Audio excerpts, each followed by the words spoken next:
He has another Juniper, discards a bunch of supporters, but also some fire for new 7 cards again.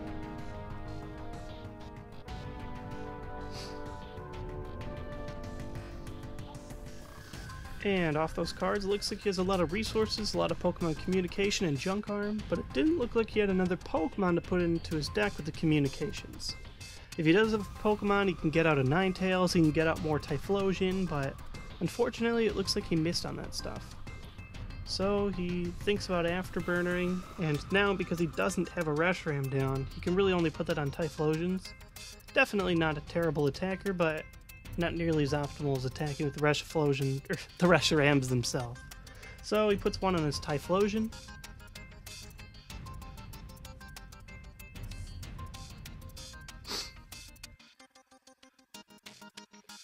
And he catchers, ends up deciding to pull up my stranded Magnezone.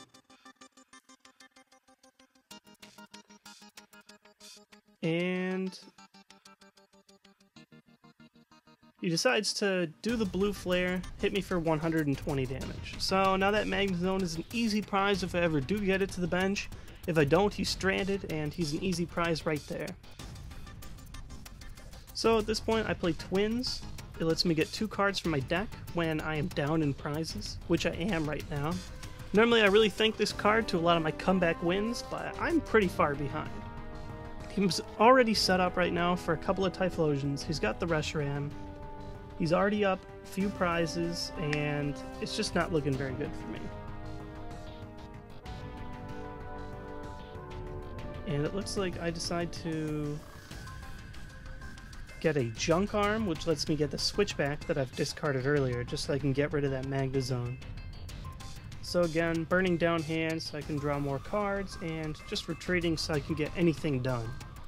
I retreat, I've evolved to ZoneMega, and it looks like I'm going to try and get one of those cheap prizes on either his benched Cyndaquil or his benched Vulpix. I attach to the benched Magnezone. I guess at this point, so if he does decide to knock out my Magnezone with 2 energy, if he's able to draw enough resources, then I can at least attack back with something. It's definitely not optimal to put an energy on that benched Magnezone, but at this point putting 3 energy on one zone, it's like putting all your eggs in one basket. If he knocks it out, then I'm in too much trouble to come back in this game. So unfortunately, I have to retreat the ZoneMega, and I'm just throwing all 3 energies anyways with Lost Burn. And that's a prize for me. He knocks out his Reshiram. He doesn't have another Reshiram that he can promote right away because he benched that Cyndaquil, but altogether, not too optimal a situation for me. I have no energy in play in 2 zones, both ripe for knockouts, and he decides to throw up the Quilava, which he already has an energy attached. He can just retreat it right away. He draws a Typhlosion, definitely a good start, drops that right away. Plays a Pokemon Collector, and this can grab that Reshiram that he probably wishes that he saved space for with the Cyndaquil. Grabs 2 Reshiram and a Cleffa. At this point, he doesn't need to drop the Cleffa, he's just thinning his deck in any way that he can. And now he's got plenty of Pokemon to throw in with those Communications. So he throws in the Reshiram. I think later he takes it back because he intended to throw back in the Cleffa, but gets a Ninetales off that. So he finally has his internal draw, and he's really able to start moving along. He shuffles for a little bit. Eventually he's going to realize, oh, I meant to put back in the Cleffa, I wanted to keep that Reshiram. But no big deal. Just a practice game, but definitely got to be careful when you're putting cards back in. Yeah, he puts it back in, gets a new one. But at this point, things are looking great for him. He's got 2 Typhlosions, he's got a new Reshiram, he's got another Reshiram to replace that one if his ever falls. I have no energy. Things are going to go good for him. And that's kind of the story about ReshiPhlosion. Once the deck gets set up, it's very hard to stop.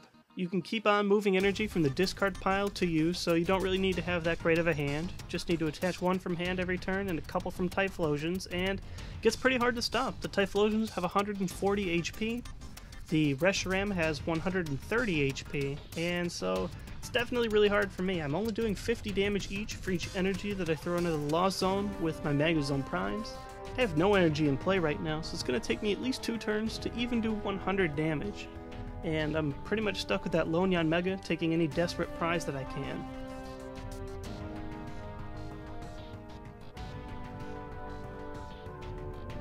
And he does 2 afterburners to his benched Reshiram. Puts 2 damage counters on him.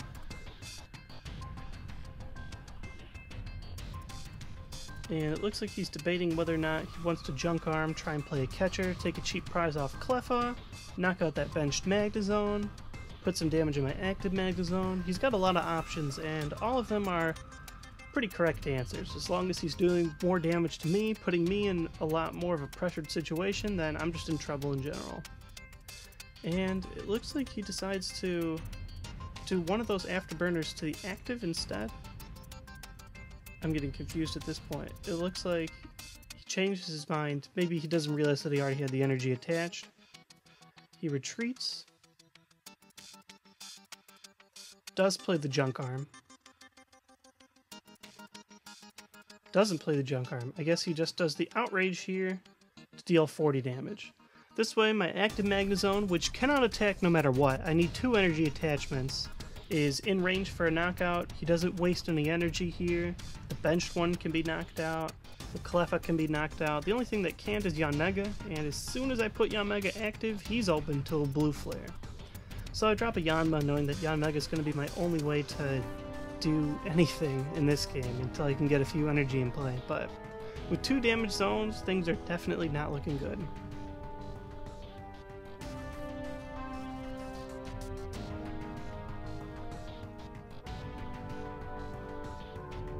Now, this game I was able to get a fairly fast Magnezone. I think it was turn 3, which isn't great, but isn't terrible either. But Magnezone alone is not enough to win this matchup. I have to take those cheap prizes with the ZoneMega Prime as quickly as I can, and I set up the Magnezone slowly behind him. I have to go with part fast, part slow strategy, and this game I was kind of forced to attack with Magnezone first, meaning that I had to put all my cards in a slow strategy to open up with my fast game, which really puts my whole deck off guard. Leaves me with all kinds of trouble. At this point, it looks like I'm just trying to draw through everything that I can, play some catchers, take any cheap prize that I can possibly take. I junk arm to retreat off that switch again, have ZoneMega active, and it looks like I can take my 1 cheap prize from the Cyndaquil that he shouldn't have dropped in the first place.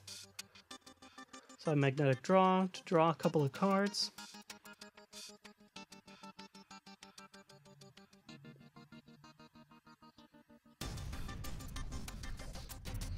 Play a collector. I think at this point it's just to match his large hand size. I throw a couple of basics in my hand to inflate the size of my hand. Grab a Magnemite, a Yanma, any third basic that I can. And I kind of remember during this turn, I want to bench one of these Pokemon, but they're the only basics that I have left. And I can't bench anything. My hand size matches his already. I can't even attach an energy if I want to, because if I don't, I cannot attack for free with ZoneMega Prime. So, decide to take the knockout that I can. It's my second prize, but it's really not a very telling explanation of how the game is actually going. Both of us are at 4 prizes, but he is way far ahead of me as far as board control goes. And now with 3 Typhlosion Prime, I'm pretty much done. 2 Typhlosions already makes it an extremely hard game for you because they can get energy back so quickly. 3 Typhlosion, he can basically do whatever he wants. And now he finally has that Cyndaquil out of the way so that he can build a second Reshiram on the bench, and everything's just falling apart here. Unless Carver makes the most boneheaded misplay in the game, and even then, I don't think I can win this game. I can try and catcher his benched Pokemon and stall him out, but with 3 Typhlosions, he can just attach energy to his Afterburner and retreat. Typhlosion has 2 retreat cost, Reshiram has 2 retreat cost, but he wants to attack with it. Ninetales has only 1, so I'm pretty much stuck. I can't stall him out. I cannot build any energy in play, and things are just looking horrible. My ZoneMega Prime is definitely going down this turn if he wants to blue flare it. If he wants to catcher, he can knock out anything on my bench. So he decides to attach a couple of energy with Afterburner to his benched Reshiram, and he blue flares my active ZoneMega Prime. That's his 3rd prize. I draw, and I cannot take a prize on my turn, pretty much no matter what. Even with ZoneMega, I'm only dealing 70 damage to somewhere on his board. The Magnazones can still not attack until I decide to attach some energies, and even though it looks like I've got ZoneMega Prime, things are definitely unwinnable at this point. Now, I do know I scooped this game before it's actually over, so I do save you guys some of the time, instead of just telling you guys the game's already over, but definitely shows if ReshiPhlosion can set up fairly consistently, it has a really good mid to late game. You can keep pumping energy on a Reshiram. He's pretty easy to set up once you have Typhlosions, and you can't really stop them. You can't stall them out if they get enough Typhlosions, because they can just move energy however they want. And when you're playing a deck like mine that revolves around getting this fast setup first, you really can't do anything to him if he gets the faster setup. So I dropped Pachirisu to attach one lightning. I think at this point I'm just attaching one to Pachirisu, probably attaching one to one of my zones, just trying to get an attack on my next turn with Magnazone. Unfortunately, he's already damaged both of my zones, so this one on the bench is ripe for the picking. If he has a catcher, he can knock me out with a blue flare. I magnetic draw, trying to do all I can to survive, but at this point, that Magnazone's going down on his turn. I play Junk Arm, and I think at this point I just try and catcher, just try and mess with him, stall him a little bit, but he can still just keep on getting those energies in play, keep on retreating however he likes, and it looks like that's what I try and settle for. Try and draw more cards with another magnetic draw. I think at this point I'm just trying to put damage on the board with the Omega Prime while I can. At least this way, if I get some damage with the Omega, then... Oh no, I just retreat and eke. I think his hand size is too large at this point for me to match, even with a 6-card hand. His hand size looks like it's 8 or greater, so I just eke, hope that I get tailed, and hope that he doesn't have catcher. I flip heads though, so Clef is an easy prize. And at this point, if he has catcher, Magnazone is dead. If he doesn't, Cleffa is dead. He gets another prize, he'll be able to go to 2, and I'll still be behind with my 4. Right away, as I said, he uses 2 of his afterburners to attach to his Typhlosion and retreat. That puts 2 damage counters on him, but he still has 120 HP, and he's safe on the bench. And he does his 3rd one on one of his Reshirams. So it looks like at this turn... Oh wait, nope, changes his mind. It looks like for a moment there, Carver thought, oh, I'll just settle for the prize on Cleffa, but instead uses a retrieval to get fires back, uses Roast Reveal with Ninetales to draw 3 cards after discarding a fire, and he's trying to get that catcher. Definitely a better strategy. You can see a catcher and a junk in his hand, so he has both of those options. So right now, he can just put a fire in the active and catcher up one of my zones, preferably the one with the energy, and he can blue flare that. Puts me a whole turn back. I still can't attack with Magnazone on my turn, so it's all looking pretty bad.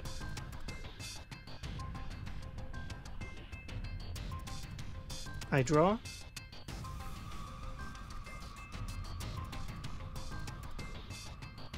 I rare candy to a new Magnazone. I got my Magnazone pieces back because I had the rescue energy, but it doesn't really do me much good. I do have a fresh Magnazone, which means that if he doesn't have a double plus power, he'll be safe on my turn to finally do some attacks. I have an energy and an energy on Pachirisu. I can at least take a few desperate prizes and hope that maybe he can't do anything, but at this point, it's even smart for him to attack with Typhlosion Prime. Lets him discard energy on himself and one on me. He can just run me out of energy and leave me with that stranded zone. So at this point, desperately trying to draw cards, thinning my deck out. I think I'm pretty low on resources altogether at this point, but I have nothing else I can do. I'm just trying to get a few energy in play. And I judge, which means that, hey, I can at least attack with the Omega Prime this turn if I want to. But it's pretty much futile, whatever you guys call it.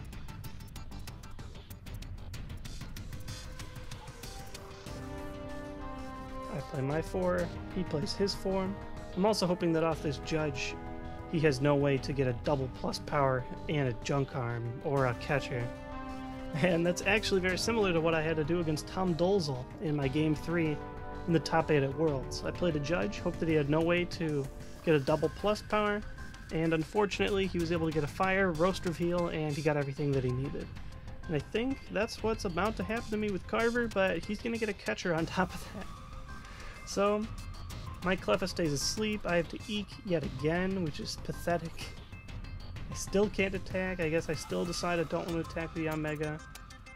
And he's got the junk arm. He discards 2. He's got the catcher. He's got the double plus power. My one Magnezone I was trying to build is now gone. It's another prize for him, and I just scoop. Yeah, so kind of shows you guys, if you don't get set up fast enough, ReshiPhlosion is a very hard deck to deal with, and it's definitely one to look out for these upcoming battle roads. Thanks for watching today's video, and tune in later for more. Peace.